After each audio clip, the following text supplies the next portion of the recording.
pemirsa, selamat pagi, Bra. Selamat pagi pemirsa dan Syabrina. Gimana kabar hari memasuki akhir pekan, jelang akhir pekan beberapa jam bertemu lagi. Di akhir pekan dan saya selalu semangat karena besok saya libur. Wah, semangat banget, luar biasa kumpul sama biasanya keluarga. Kan kalau hari terakhir tuh udah sampai, kalau saya hari terakhir justru semangat. Iya, biasa udah habis tenaganya tuh ya, draining di kantor. Biasanya ketemu keluarga malah recharge lagi nggak sih? Betul, jadi saya semangat hari ini. Kalau Pram? Semangat dong, semangat 45. Harus selalu semangat setiap hari karena semangat adalah keharusan pemirsa, bukan pilihan. Betul sekali. Tapi kalau untuk memulai semangat di pagi hari, Pram, biasanya apa nih ritualnya? Ritualnya minum air putih.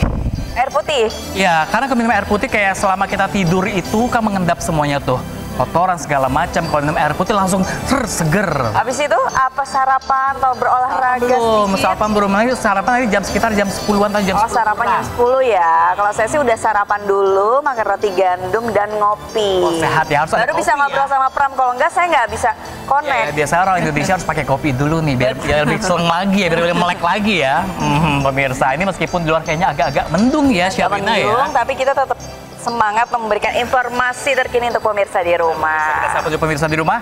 Senang sekali pemirsa, kami hadir kembali selama 1,5 jam ke depan untuk memberikan berbagai informasi penting, menarik dan inspiratif untuk Anda. Dalam edisi hari ini, kami akan menginformasikan salah satunya mengenai razia Patuh 2025 yang menjaring pengendara nakal, mulai dari bus telolet yang tidak sesuai standar, hingga pelanggaran rambu lalu lintas. Bersama saya, Sabrina Silah. Dan saya Pram Senja pemirsa, inilah Ice Today selengkapnya untuk Anda.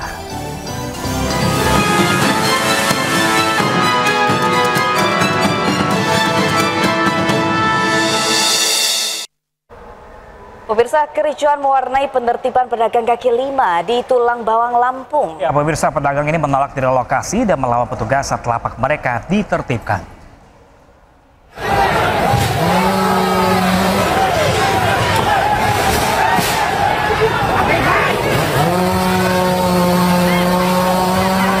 Kericuhan mewarnai penertiban pedagang kaki lima di Jalan Lintas Timur yang berada di Pasar Modern Unit 2 Kecamatan Banjar Agung, Kabupaten Tulang Bawang, Lampung.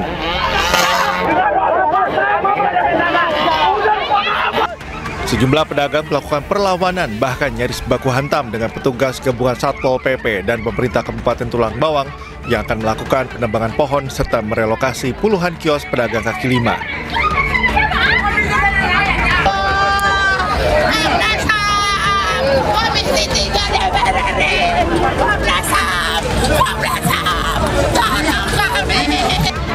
Sejumlah pedagang menangis histeris tak terima lapak berjualan mereka ditertibkan dan menyayangkan sikap petugas yang dianggap arogan. Para pedagang menolak untuk direlokasi lantaran lokasi relokasi yang berada di lantai 2 Pasar Modern Unit 2 dianggap kurang layak dan sepi pembeli. Kenapa kami katakan ini arogan dan brutal? Karena belum ada solusi yang tepat buat penempatan pedagang. Yang pastinya jangan dipelintir permasalahan ini bahwa pedagang Pasar Unit 2 tidak mau maju, bukan. Akhirnya kericuhan dapat segera diredam oleh petugas kepolisian dan TNI yang berada di lokasi. Sedangkan proses pembongkaran dan penebangan pohon tetap dilanjutkan. Dari Tulang Bawang, Lampung, Ahmad Lutfi Rosyadi, iNews melaporkan. Ya, pemirsa, dari kasus selanjutnya ini juga masih dari penertiban pemirsa yang berujung kericuhan. Ini ada seorang emak-emak pedagang mengamuk saat petugas Satpol PP membongkar lapak pedagang kaki lima di kawasan Terminal Cibinong, Kabupaten Bogor, Jawa Barat. Ya, emak-emak tersebut geram lantaran petugas dinilai tebang pilih saat melakukan pembongkaran.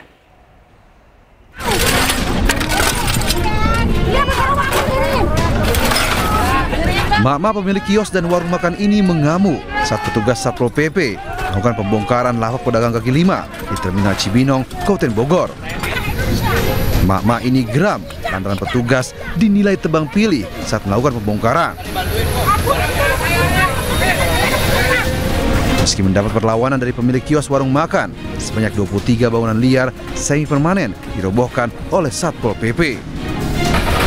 Bangunan liar ini sudah berdiri dari puluhan tahun lalu, meski sudah beberapa kali dilakukan penertiban. Bangunan itu pun kembali dibangun. Para PKL ini hanya bisa pasrah dan menyaksikan bangunan semi permanennya dibongkar paksa dengan alat berat. Beginilah kami hidup, Pak. Mentang-mentang dia udah naik pangkat, Pak. Kami diukir, kami dikasih tempat, Pak. Terus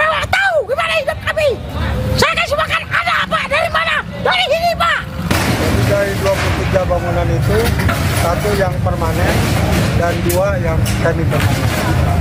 Sempat ada perlawanan juga dari pedagang? Ada Pak, ya biasalah kalau itu. Mereka kan sudah bertahun-tahun berjualan. Bangunan liar ini dinilai mengganggu pengguna jalan karena tidak ada sarana menunggu bis serta melebarkan jalan bis di lokasi terminal. Dari Bogor, Jawa Barat, Wildan Hidayat melaporkan. Ya, eksekusi lahan di Medan, Sumatera Utara juga diwarnai kericuhan. Ya, pemirsa, ini sejumlah warga dan pekerja terlibat bentrok hingga terluka.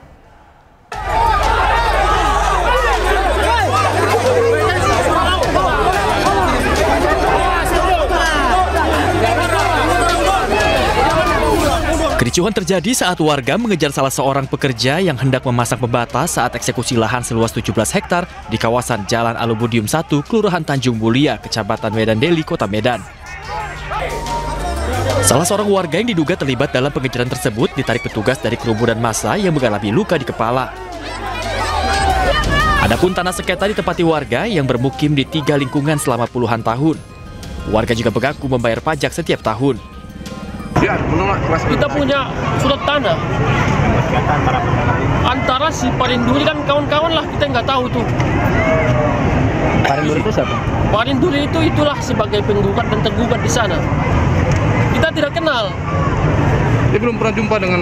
Nggak pernah. Dan mereka nggak pernah menguasai tanah ini? Nggak pernah menguasai tanah ini. Berarti apakah ada permainan mafia? Nah, kita menduga itu, tapi kan kita tidak bisa menyampaikan seperti itu.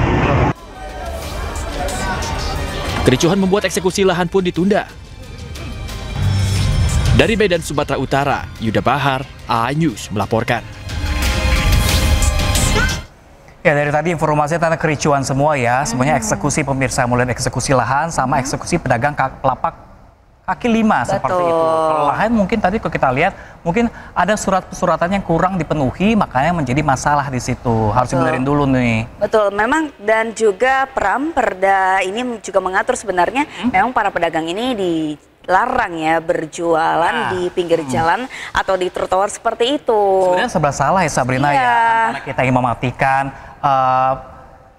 pendapatan orang lain, di sisi lain ini kurang tertib untuk perjalanan atau untuk pejalan kaki seperti itu. Iya, dan kedepannya juga kemacetan ya biasanya. Ini dieksekusi untuk direlokasi, dipindahkan seperti itu. Mungkin pemerintah setempat harus membuatkan tempat khusus untuk para pedagang berjualan biar nyaman juga semuanya. Betul sekali. Tapi waktu itu saya pernah mewawancarai salah satu pedagang kaki lima yang direlokasi. Kemudian dia mengaku, iya, bahwa di tempat yang baru ini nggak laku karena orang-orang udah biasa di tempat yang lama.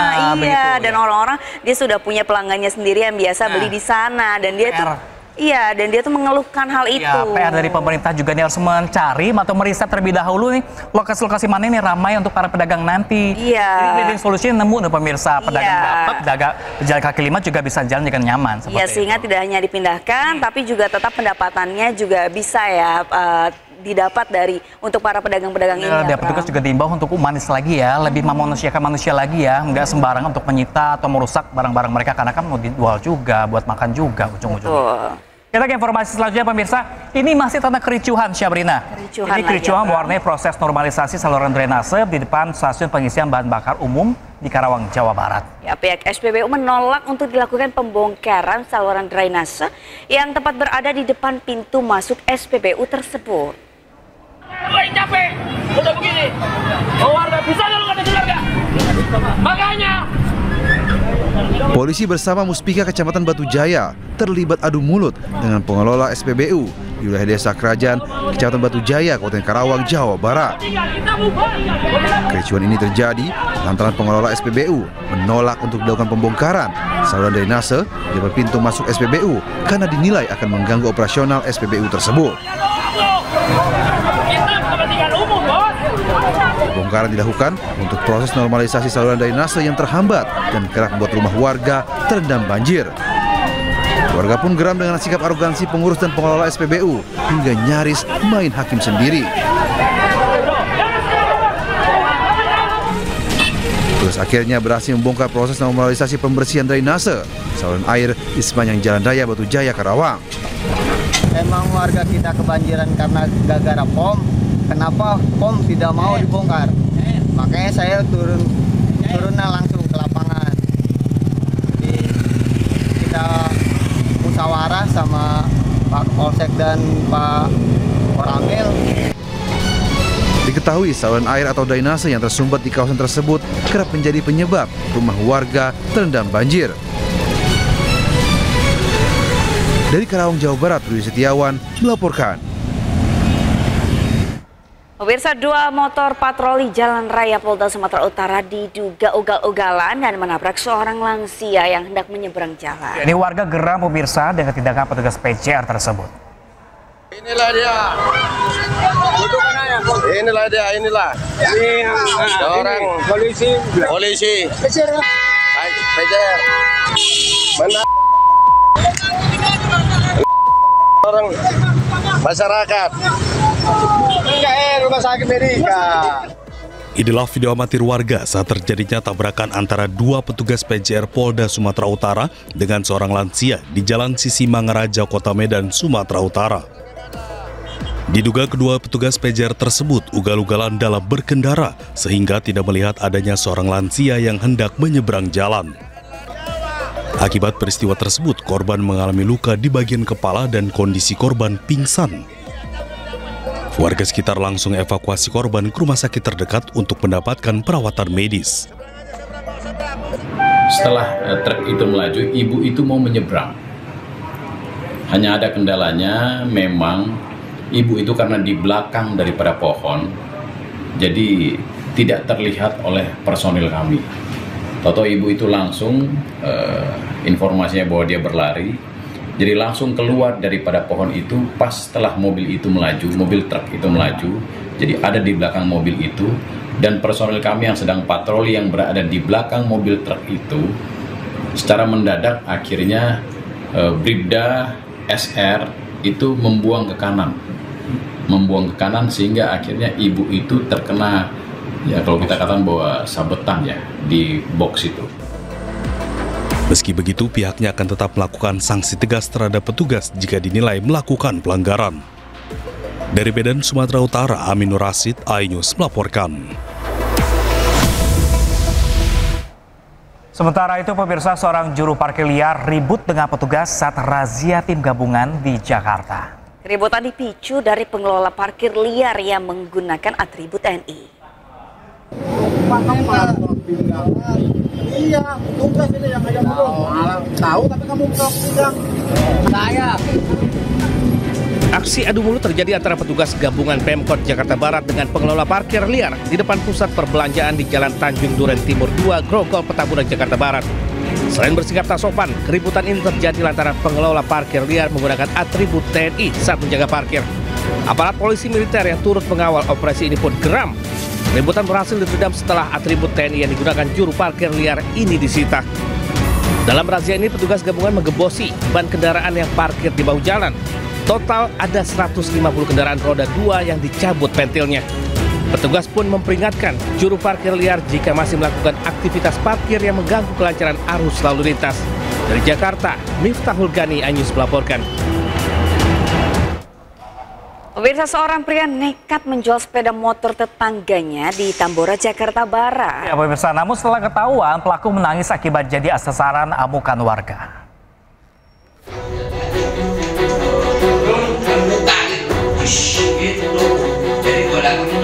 Seorang pria tidak berdaya usai ditangkap warga setelah ketahuan menjual sepeda motor milik tetangganya di kawasan Tambora, Jakarta Barat. Dalam aksinya, pelaku berpura-pura meminjam sepeda motor untuk mengantar pakaian. Namun, sepeda motor pinjaman ini justru dijual seharga 1,9 juta rupiah kepada orang lain. Pelaku sempat buron selama 1 minggu. Ia ditangkap setelah korban menghubunginya menggunakan nomor telepon seorang wanita. Modusnya pinjam mau nganterin laundry.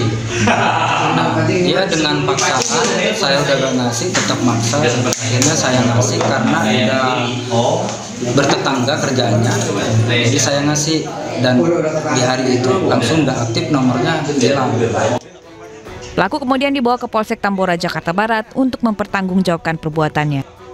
Dari Jakarta, Miftahul Gani, iNews melaporkan. Pemirsa, pencurian ban mobil di parkiran Bandara Internasional I Gusti Ngurah Rai Badung Bali viral di media sosial. Jadi pemirsa, pelaku mencuri satu ban bagian belakang dari sebuah mobil minibus. Jadi kehilangan ban parkir di airport. Waspada, area yang dinilai aman tak bisa jadi jaminan. Dalam video amatir yang beredar di media sosial, satu unit mobil minibus kehilangan satu ban di bagian belakang sebelah kiri. Insiden pencurian ban mobil tersebut terjadi di Bandara Internasional I Gusti Ngurah Rai, Bali. Pihak korban tak menyangka hal ini terjadi. Pasalnya, letak parkiran berada di lantai 4 Terminal Internasional dan ban hilang hanya terganjal batako. Korban pun segera melaporkan kasus ini ke Polres Bandara.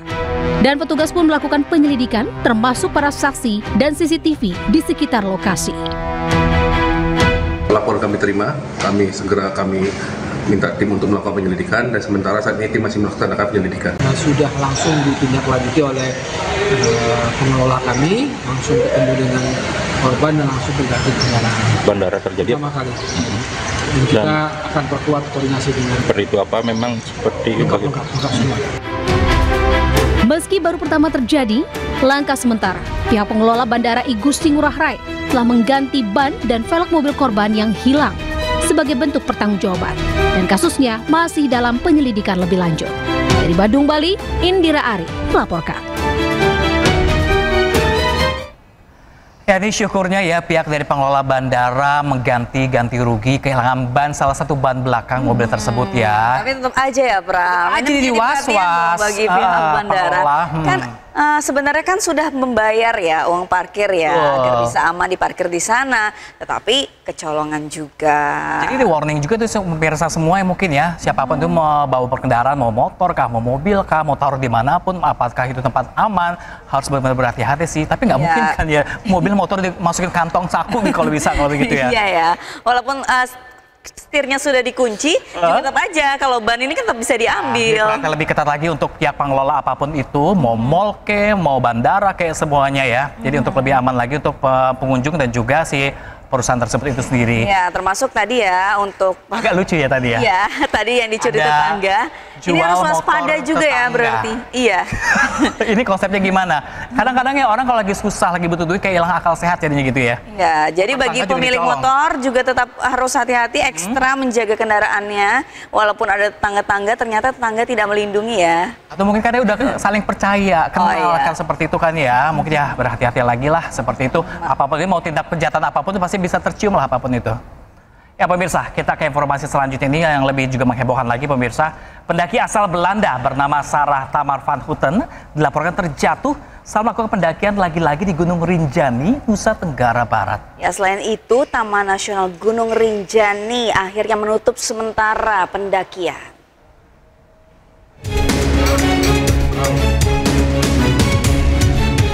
Korban dilaporkan terjatuh di jalur Pelawangan Sembalun menuju Danau Segara Anak.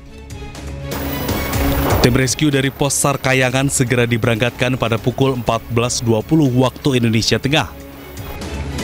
Selain itu, tim rescue mengerahkan helikopter untuk evakuasi korban dengan selamat. Usai dievakuasi dengan tim SAR, korban dibawa ke BIMC Hospital Kuta Bali untuk mendapatkan perawatan. Seorang WNA yang terjatuh dari Pelawangan Sembalun menuju ke arah Danau Segara Anak. Dan berdasarkan informasi tersebut, kami dari pihak Kantor SAR Mataram menerjunkan satu tim rescue dari Pos SAR Kayangan dan berkoordinasi dengan pihak Taman Nasional Gunung Rinjani untuk melakukan proses evakuasi. Sementara itu, Taman Nasional Gunung Rinjani mengumumkan aktivitas pendakian menuju dan dari jalur Pelawangan Sembalun Danau Segara Anak ditutup sementara mulai tanggal 16 Juli 2025. Penutupan ini sehubungan upaya peningkatan layanan dan fasilitas wisata alam dan pengelolaan kawasan konservasi. Kamu terjatuh.